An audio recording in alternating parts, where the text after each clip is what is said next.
So here's this video from this YouTube channel called Miss K-Drama with 193,000 subscribers. And wow, they pump out a lot of videos, like videos 1 day, 2 day, 3 day, 4 day, 5 day, like every single day, more K-pop videos. Wow. So they have this one. How rich is the Rotten Mango host Stephanie Soo? Let's watch this. By the way, I love Stephanie. I love Stephanie's videos. I love Rotten Mango. I live for it. One of my inspirations as a creator. I love how she has multiple channels to do the things that she enjoys across her channels, and she does it so well, and I love her vibrant personality. Do you know how insanely rich she is? She's without a doubt one of the most famous Korean YouTubers, thanks to her Rotten Mango podcast about true crime and horror stories, also formerly known for her other popular mukbang videos and vlogs about her life on her personal channels. But did you know that she's literally printing money? Yes, between her YouTube channels, Instagram account, Spotify podcasts, sponsorships, merch, and even her husband. She is an absolute hustler, and I live for that. This is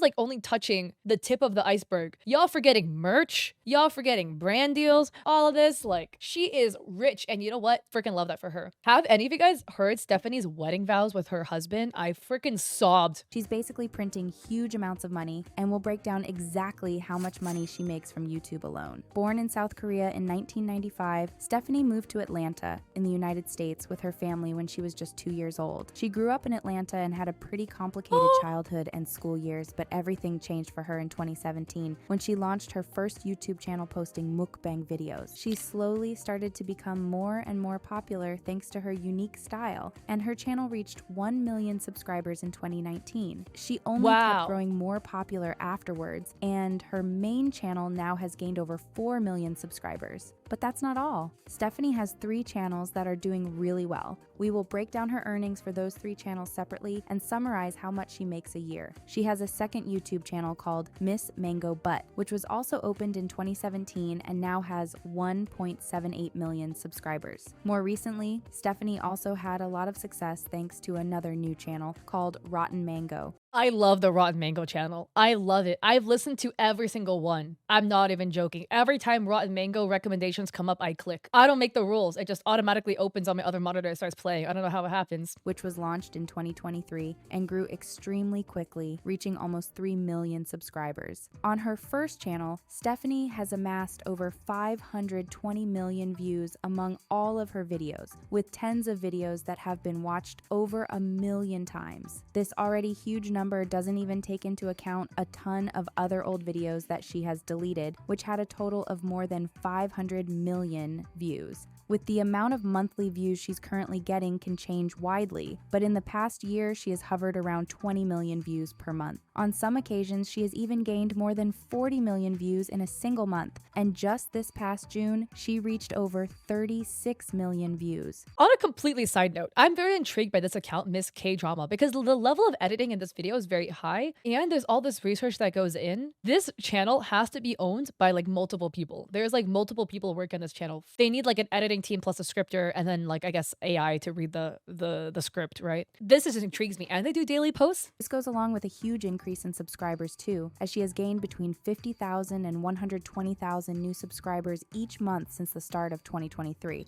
This would already mean that she's earning a ton of money, but we need to take into consideration the length of her videos. YouTube prefers longer videos as they increase the watch time and have more ads, leading. Yep, this is the new YouTube meta. If you guys don't already know, YouTube right now is really loving long videos. It makes you a lot more money. You get more views on long videos because people throw it up on their TV, their second monitor, they play it and they forget it exists. Videos over like 30 minutes do really well right now on YouTube. That is like the current meta. To a larger ad revenue. So YouTubers who post hours-long videos like Stephanie also earn much more money, even 10 times more than channels with short videos. Based on this, we can estimate that she might be earning somewhere between $12 and $20 per 1,000 views. If this estimate is accurate, it means that with the huge amount of views she got last month, and only with her first YouTube channel, Stephanie has earned between $432,000 and $720,000. Assuming a monthly average of 20 million views, she may be making between $240,000 and $400,000 each month.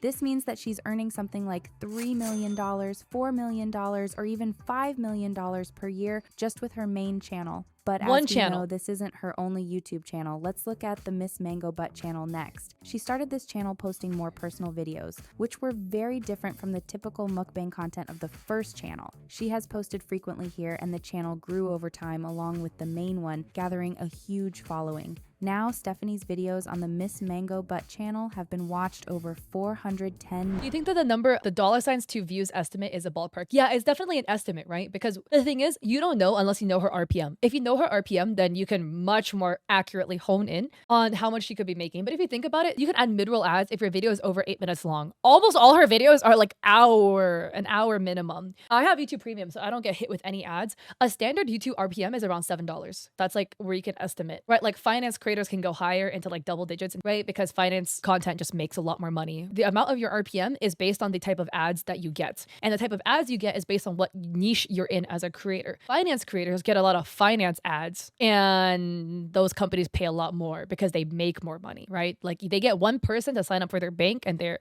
locked in. Whereas like if you do, an example is lifestyle, you do makeup, you make a lot less because the per product unit, you know, when you like convert all of that, the companies don't make as much for per ad view. This is mid-roll through YouTube. Yeah, not like partner ads. So I'm not talking about a sponsorship. Stephanie also does sponsorships in her videos, every single video. And by the way, like, let's talk about our sponsor, Aura or whatever, right? She does like mid-roll sponsorships that she puts in the video. So this is not YouTube running ads in the video. This is her own ads from companies, and she can charge a lot. I can calculate that for you after we look through this, if they don't talk about this in the video. Because I've already seen this video, but I don't remember if they covered that. Million times. Similarly to her first channel, Stephanie has deleted some videos here too, which amounted to around 30 million views. Nevertheless, the views on this channel have ranged between 6 million and 12 million per month, while new monthly subscribers are in the tens of thousands. Since the videos on this channel have also gotten longer over the years, with many being over an hour long, we can make the same assumptions that we made for her first channel. This means that every month, Miss Mango Butt earns Stephanie a minimum of $72,000 per month, assuming that she makes $12 per 1,000 views and has gained 6 million views. However, if the views are closer to 12 million per month and her revenue is $20 per 1,000 views, this means that she might earn $240,000. With an average of 9 million views every month, Stephanie might be making between $1.3 million and $2.1 million every year with this channel. Lastly, we have the channel that launched Stephanie's popularity to new heights, Rotten Mango. On this channel, she posts long podcasts focused on true crime, which are almost always over an hour long, even 2 hours in some cases. Rotten Mango quickly exploded, gaining hundreds of thousands of subscribers and millions of views in the first few months. The channel now has almost 3 million subscribers, but it's growing very quickly with around 200,000 new subscribers each month. That's insane. This obviously means that the channel has a ton of views too, and despite having been launched just last year, the videos here have already been watched over 440 million times. Monthly views have steadily been around 35 million, so it's just a matter of time until Rotten Mango overtakes Stephanie's first channel in both views and subscribers. Once again, let's try to estimate how much she's earning by making the same assumptions that we made with the other two channels. With an average of 35 million views per month, she's probably making between $420,000 and $700,000 every 30 days. This translates into a yearly revenue ranging from $5 million to $8.4 million. So if we add together Stephanie's estimated earnings from her 3 YouTube channels, we can see that each month she might be making at least $700,000 and maybe up to $1.3 million. If this is true, this suggests that Stephanie is probably earning somewhere between $9 million and $15 million per year. Truly. By the way, we're only on YouTube ad revenue. We haven't even touched any other source of income yet. A staggering amount. That's already a ton of money, but Stephanie will likely become even richer in the next few months and years. Assuming that she keeps her momentum steady, future projections suggest that her main channel might reach 5 million subscribers and a huge 1 billion views in less than a year from now, and these numbers will only increase afterwards. Meanwhile, Miss Mango Butt will soon pass 2 million subscribers and 500 million total views, probably sometime in 2025. However, the channel we really need to keep an eye on is of course Rotten Mango. Since it's growing much more quickly than the other two, it's likely that this channel will keep keep rising, reaching 10 million subscribers and 2 billion views in less than 2 years from now. That's If this crazy. really happens, tens of millions of dollars will end up on Stephanie's bank account in the next few years. However, YouTube isn't even her only source of revenue. Stephanie has her own merch and clothing line, and she can also make more money thanks to sponsorships and promotions, so she might be even richer than what we're estimating. We don't know how much she's making by selling her merch, but a report from 2023 that looked into Stephanie's earnings calculated that she had a yearly profit of almost $600,000 from merch alone. Her Instagram account might also give her quite a bit of revenue, since she has over 800,000 followers, and over the years she has had numerous sponsored posts. Besides YouTube and Instagram, her online presence also extends to Spotify, where she has 3 podcast channels. One called Rotten Mango Video just reposts the videos from the Rotten Mango YouTube channel, while another, simply called Rotten Mango, is audio only. I just want to interject with this because they briefly touched upon her Instagram, right? And they mentioned the brand deals, but they didn't mention how much she could be earning. I just want to snoop a little bit. These numbers are all just estimates. Okay, guys, so I'm crunching some numbers. You go to Instagram. She has 886,000 followers. 886,000. What is their engagement rate? According to Flanks' engagement rate calculator, it averages her engagement rate at 30%. 30% is insanely high. That prices one of her Instagram posts at minimum 11K. Instagram Reels, she can make 16K for one reel. Instagram Stories, 6.6K for just one sponsorship. I'm looking, but she doesn't post very often on Instagram. So even though she could make that much, it actually doesn't look like she does that many like sponsored posts. Yeah, like not really any reels, etc. She could grow a lot faster on Instagram if she posts any bit more, but I think honestly she probably wouldn't do it because her YouTube is just so lucrative that there's really no point for her. She can make this much for a brand deal. Even if you go YouTube, her main channel is at like 4.1 mil, 83K if you have 4.1 mil on YouTube or one dedicated YouTube video. That's what the pricing calculator gives for a sponsorship. That's for a dedicated video. So it will go down, I think, for like integrated, as in like a 60-second call out in the video. But she does like 3 60-second call outs per video because the video is so long, right? It makes sense. But that is crazy to me. Stephanie also has a third podcast channel on Spotify called Baking a Murder, where she talks about horror books, movies, and stories while baking. It's even harder to estimate revenue on Spotify than it is with YouTube, and we don't know how many people are listening to her podcasts here. However, successful podcasters are known to make more than $10,000 per month, so we can safely assume that between her 3 channels on Spotify, Stephanie is making at least a few thousands of dollars each month. Not all revenue immediately translates into wealth, as we need to take into account taxes and various other expenses, such as team members for all of her productions. She does have a team. I don't know how big her team is. And she mentions a team, but I don't think there's been anything like public about her team, about anything relating to it. She says she has translators and like people looking into cases as well. I would be hard pressed to imagine she scripts her own videos. So I would kind of imagine she probably has people scripting the videos for her channels as well. So it could be expensive. But again, like if she hires from outside of the US, I don't know, man, right? Like that could lower the cost as well. If she posts like twice a week on her Rotten Mango channel, so that's just that one channel, right? And each video is over an hour long. That would require honestly more than one person to edit that much like that many videos out, especially given like all the B-roll that's added, etc. And she has 3 channels too, so I don't know, right? That would honestly, I'm really curious about the revenue split too, and like how much each video costs her. I don't think she'll ever talk about it. If she does, that would be really interesting. I would like to say it. Production. But Stephanie gave us quite a few hints that she's indeed really rich. In fact, we need to consider that she has been on YouTube since 2017. And while she likely didn't start earning a lot until a few years later, she has still made a ton of money for a long time and has surely saved quite a bit. Indeed, she has earned enough over the years that she... I mean, there's like secret wealth indicators, you know? Like she got like an Hermes bag. Is that how you pronounce it? There was like a video of her like holding it. That's 40K. You don't get that just because you have XD money. You know what I'm saying? So she was able to buy a house in New York in 2022, as she announced on Instagram. New York is one of the most expensive cities in the world in terms of house prices, and she didn't just buy any house, but what looks like a really luxurious and expensive place. Looking at the photos that she posted, it seems like her house is located in a very nice area with a great view located among skyscrapers. Now she lives there with her husband, Mauritian, who... That must cost a lot. who also goes by the name Mr. Mango Butt in reference to Stephanie. He has appeared in some of her videos, but his face is almost always hidden by emojis, masks, or creative camera angles. While we don't know too much about him, as the couple has always kept Rui Qian's life private, there has been some hints that he might be quite rich too. Much of this speculation comes from a post that he made on Instagram back in December 2018. In that picture, he's Oh, I remember this. I saw this as well. This is a very interesting speculation. I think it's also very interesting how Stephanie's fan base is so supportive of her and like protective of his privacy.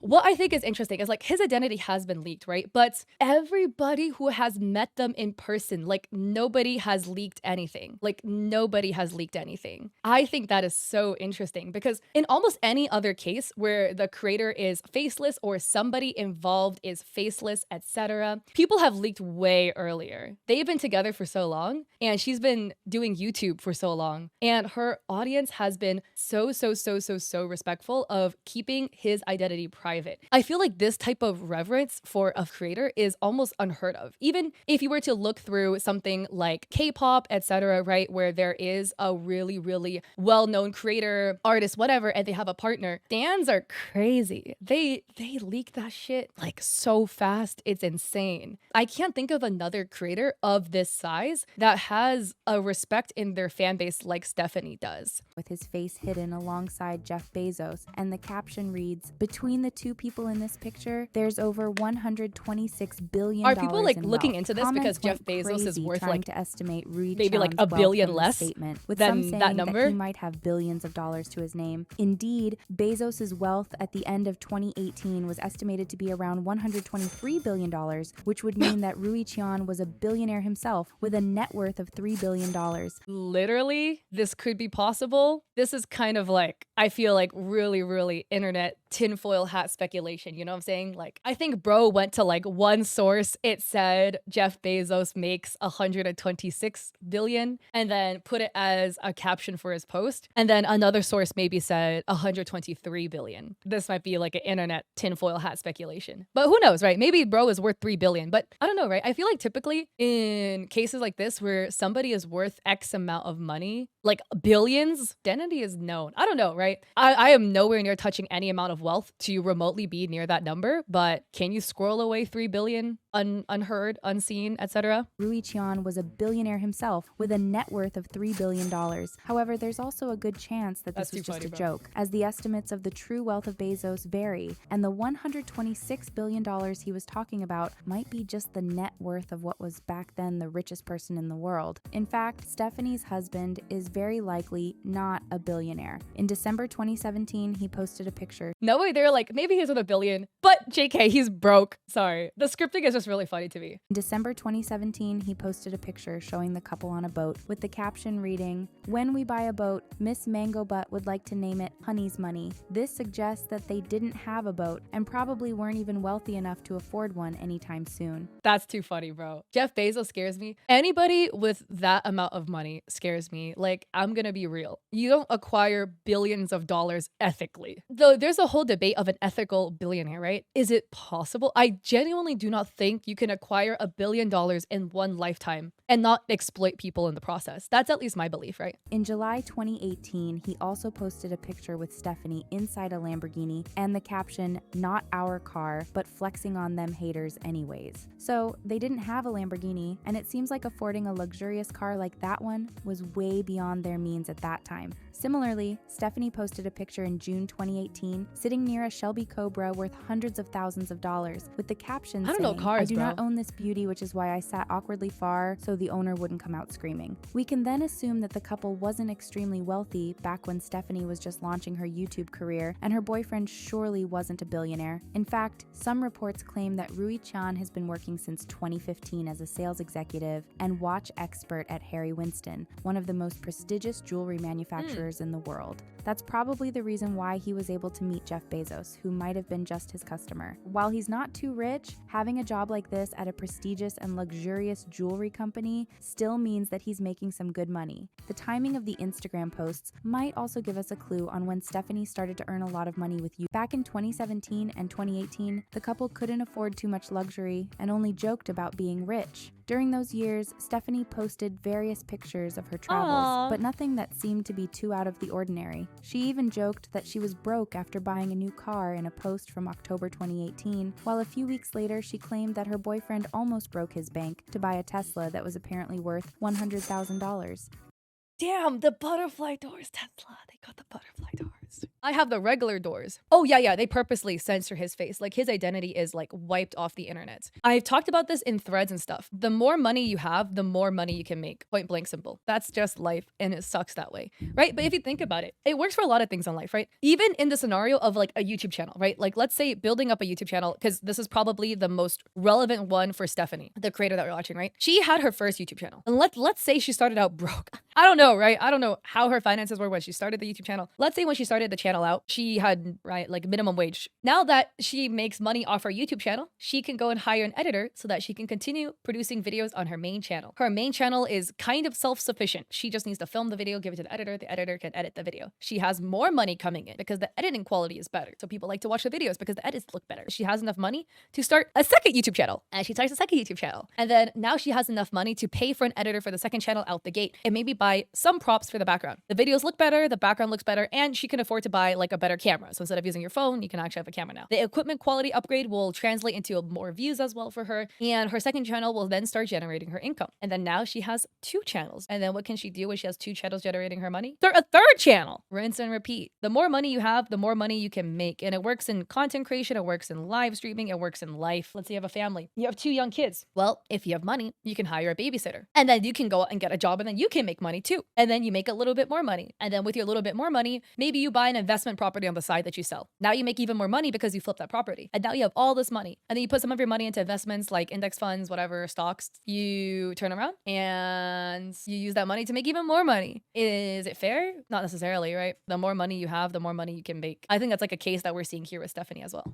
This means that they were already starting to make money around that time, but 2019 is when things started to change. As Stephanie's YouTube career really took off and her main channel blew up, she quickly began earning a lot of money, and she was soon able to afford a luxurious house worth around $2.3 million, located in Sherman Oaks, one of the most desirable neighborhoods of Los Angeles. Yo, I live in LA. Sherman Oaks is expensive. Expensive. Sometime later, she moved back to Atlanta, where she bought a mansion in the prestigious Buckhead area of the city, which was worth $3 million.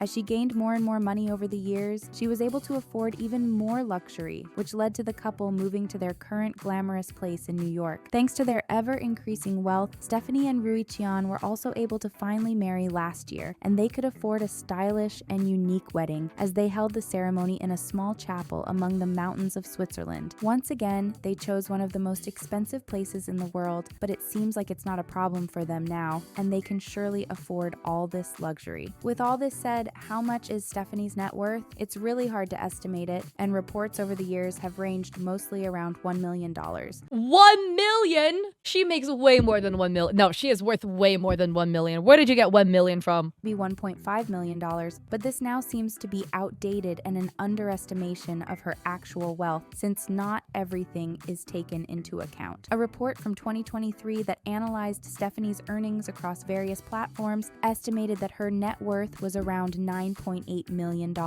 However, the calculations were made using viewership data from 2023, and this year the views and subscribers on all of Stephanie's channels have increased a lot. Also, the report is counting the Rotten Mango podcast separately from the other 2 YouTube channels, and all the estimates probably aren't taking into account all of her sources of revenue, especially outside YouTube. If we add everything together and we also consider all of her many sources of revenue, Stephanie's net worth is surely already over $10 million and probably much more. With her increasing popularity and the growing number of views and subscribers on all her channels, her wealth will surely increase even more in the next few years. Crazy. She makes good money. That is so interesting though, to see how much she can make. And like, this is only showing a bare minimum of how much she could potentially make too. Because we didn't talk about a lot of her sponsorship. Like, her YouTube sponsorship revenue isn't even included in this. This is like mainly looking at YouTube ad revenue. And that's like a fair amount, but it's not like the whole picture.